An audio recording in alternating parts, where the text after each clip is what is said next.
वालेकुम वरहमतुल्लाहि वबरकातुहू। वालेकुम अस्सलाम। बच्चों, आज हम चूँकि सबक नंबर 12 तक पहुँच गए हैं, तो मैंने सोचा कि आपके साथ सबक से हट के कुछ गुफ्तगू की जाए और आपको बताया जाए कि सबक को हम कैसे याद करें। चूँकि कुरान मजीद को सीखना हमारे लिए बहुत ही ज़रूरी और हम पर फ़र्ज़ है, क्योंकि रसूलुल्लाह सल्लल्लाहु अलैहि वसल्लम ने फरमाया, खैरुकुम मन तअल्लमल कुरान व अल्लमा। तुम में से बेहतरीन इंसान वो है जो कुरान को सीखता है और उसे आगे सिखाता है, लोगों तक पहुंचाता है। तो अब बात यहाँ पे आती है कि हम सबक को कैसे याद करें। तो उससे मुताल्लिक़ मैं आपको थोड़ा सा आपके साथ गुफ्तगू शेयर करना चाहता हूँ। तो सबसे पहले तो हमारे पास हैं हुरूफ़ तहज्जी। हुरूफ़ तहज्जी की हमने पहचान करनी है। अब हमने अलिफ से लेके या तक हुरूफ़ तहज्जी को अच्छे से पहचान लिया, उसकी छोटी शक्लें आ गई, वो मुकम्मल हर्फ आ गया। हमें इस बात का इल्म हो गया कि बा के नीचे अगर एक नुक्ता हो तो इसे बा कहते हैं। अगर यही दो नुक्ते उठा के नीचे वाले और एक और ऊपर लगा दिया जाए, यानी ऊपर दो नुक्ते हो जाएं, तो ये ता हो जाता है। अब इसके बाद अगर इन्हीं नुक्तों को दो की बजाय तीन कर दिया जाए बढ़ा के, तो ये सा पढ़ा जाता है। इसी तरह आगे तीन हुरूफ की तरतीब है, जैसे जीम, हा और खौ। जीम के अंदर एक नुक्ता लगा दें तो ये जीम पढ़ा जाएगा, अगर इसी नुक्ते को हम हटा दें तो ये हा में कन्वर्ट हो जाएगा। अब हमने जो जीम के अंदर एक नुक्ता लगाया था, इसको अब हमने उठा के इसके ऊपर रख देना है, तो ये क्या हो गया, खौ कहलाया जाएगा। तो ये भी आपको समझ आ गई। इसके बाद आ जाते हैं दाल और दाल, नुक्तों के बगैर दाल और ऊपर एक नुक्ता लग जाए तो दाल कहलाता है। इसके बाद बच्चों आ गया रॉ और जा। रॉ और जा की शक्ल एक ही तरह की होती है, सिर्फ इसको रा को बगैर नुक्ते के अगर पढ़ें तो फिर रा, अगर इसके ऊपर एक डॉट लगा दें तो ये जा में कन्वर्ट हो जाता है। तो ये इसका डिफरेंस है। जा के बाद बच्चों सीन और शीन आ गए। अब सीन बगैर नुक्तों के और शीन तीन डॉट्स के साथ अच्छे से आप पहचान लें। ये बिलखसूस में वो बच्चे जिनकी एज 4-5 ईयर्स या इससे कम 3 ईयर्स के बाद बच्चे भी जो है वो माशाल्लाह पढ़ना शुरू कर देते हैं, तो उनको ये सिखाने के लिए, उन्हें समझाने के लिए आज का प्रोग्राम सिर्फ और सिर्फ उन बच्चों के नाम और उनके लिए तश्कील दिया गया है। सीन और शीन में डिफरेंस ये है कि सीन के ऊपर नुक्ता नहीं होता और बच्चों जो शीन है उसके ऊपर 3 डॉट्स लगे होते हैं। तो इसके बाद आ जाता है बच्चों सौद और ज़ाद। सौद बगैर नुक्ते के और ज़ाद जो है उसके ऊपर एक डॉट है, यानी एक नुक्ता होता है। अगर ज़ाद का एक नुक्ता हटा दें तो सौद ही पढ़ा जाएगा। अगर ज़ाद के ऊपर नुक्ता लगाएंगे तब ये ज़ाद की आवाज़ में तब्दील होगा, बगैर नुक्ते के सौद ही कहलाएगा। आगे है बच्चों ता, ज़ा।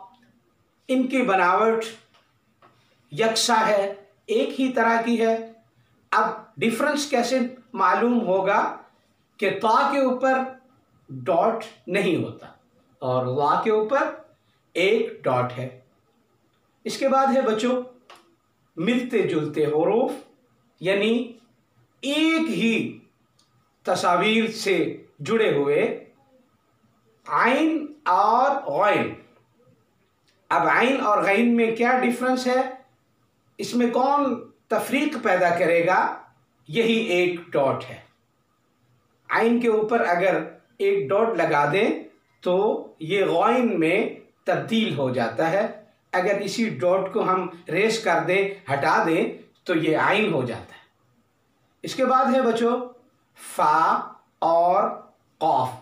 चूंकि लिखने में फा की जो नीचे वाला हिस्सा है वो बा की तरह लिखा जाता है, लेकिन ऊपर वाला हिस्सा जो है इसका कौफ ही की तरह लिखा जाता है। इन दोनों हुरूफ में फर्क ये है कि फा के ऊपर एक डॉट है और कौफ के ऊपर 2 डॉट्स हैं। अब कौफ को हम मोटा भी करके पढ़ते हैं। इसके बाद बच्चों आ जाता है काफ। काफ को बारीक करते हैं और मैं आपको थोड़ा सा काफ से मुताल्लिक अपने बोर्ड पे लिखकर एक्सप्लेन करता हूं कि ये अरबी के अंदर किस तरह की शक्ल इख्तियार करता है। तो बच्चे आइए देखिए बोर्ड की तरफ।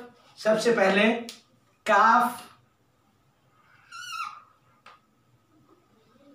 ये भी है, और अगर ये किसी हर्फ के साथ जुड़ा हो, यानी अलिफ के साथ अगर जुड़ा हो, तो ऐसे भी लिखा जाता है, और इसको बच्चों इस तरह भी लिखा जाता है। तो ये अभी हम आपको 3 जो इसकी शक्लें हैं वो आपको बताए दिए जाते हैं। तो इसको भी आपने अपने जहन में रखना है कि ये भी काफ की शक्ल है।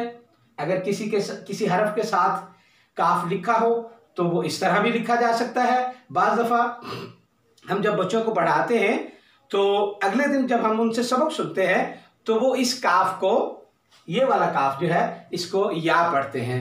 तो बच्चों ये आप अपने जहन में बिठा लें कि ये या नहीं है, ये काफ ही की एक शक्ल है, और ये भी एक शक्ल है काफ की।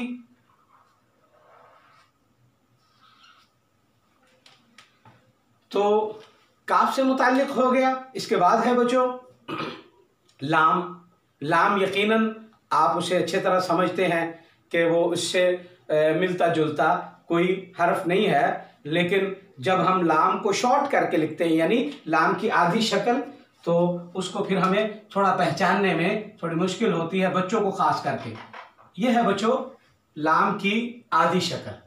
अरबी के अंदर ऐसे भी लिखा होता है लाम। अब इसके साथ एक वर्ड यानी एक हर्फ और जुड़ा हुआ है, अब वो मैं आपको ये बताऊंगा।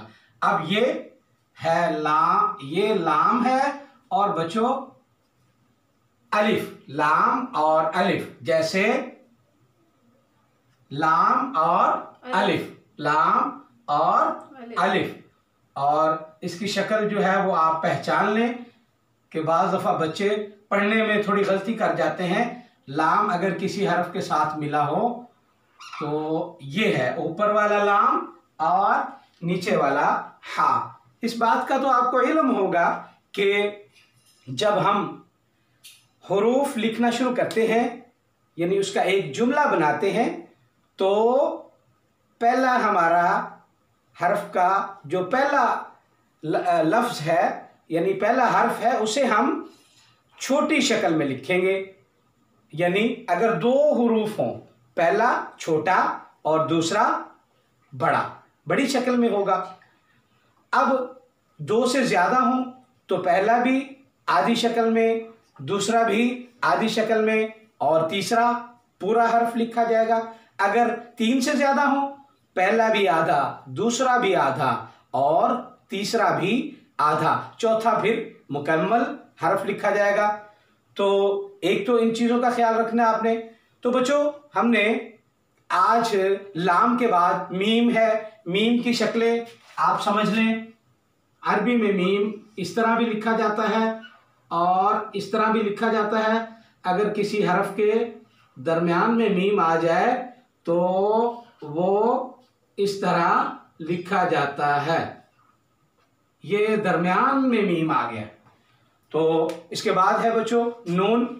नून की शक्ल जो है वो बसो औकात हम उसको भूल जाते हैं कि ये जब कहीं पे हम लिखते हैं तो ये बा की तरह ही लिखा जाता है। शुरू में बा की तरह लिखते हैं और सिर्फ इसका फर्क हमें कब मालूम होगा, जब हम इसका डॉट देखेंगे। ऊपर एक नुक्ता है तो नून, नून और फा, अगर ये नुक्ता हटा के नीचे ले जाएं तो ये बा में तब्दील हो जाता है। तो इसका आपने ख्याल रखना है कि ये नुक्ता नून का है। तो इसके बाद वाव है और हा दो तरह की होती है, आपको इल्म होगा। एक हा ऐसे, दूसरी हा अरबी में यानी कुरान मजीद की जो लुगत है उसमें इस तरह भी लिखी होती है। अगर इसके ऊपर दो नुक्ते लगा दे तो ये ता में भी तब्दील हो जाता है। इसके बाद है बच्चों एक हा, ये भी है जिसे हम उर्दू में दो चश्मी हा भी कहते हैं। तो बच्चों ये हरूफ तहज्जी, इसके बाद या और या भी जब लिखने में आए तो इसके नीचे दो डॉट्स होते हैं। वैसे हम अकेला या लिखे तो वो काफ़ी बड़ा लिखा जाता है, लेकिन हम जब उसकी छोटी शक्ल लिखेंगे तो उसकी पहचान दो डॉट्स के साथ होगी, यानी नीचे दो डॉट लगे हैं। यकीनन आप इसको जो है वो श्योर कर लें कि ये या है।